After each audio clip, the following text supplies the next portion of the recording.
बादशाह के महल से चोरी किसने की एक जमाने की बात है। एक अजीम और मशहूर बादशाह था जिसका नाम बादशाह नसीर था। बादशाह नसीर का महल दुनिया की सबसे खूबसूरत महलों में शुमार होता था।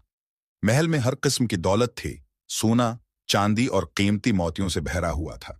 बादशाह नसीर अपने हुकूमत और माल व दौलत के लिए मशहूर था, लेकिन उसकी सबसे खास बात यह थी कि उसके महल में रखा गया सोना बहुत ही कीमती था और उसकी बारी में सिर्फ बादशाह और उसका वजीर ही जानती थी।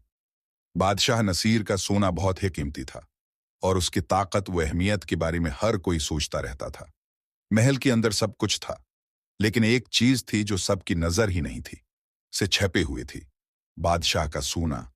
यह सोना इतना कीमती था कि सिर्फ बादशाह नसीर और उसकी वजीर ही उसे देख सकती थी। चोरी का ख्याल महल में हर वक्त सुकून और अमन का माहौल था।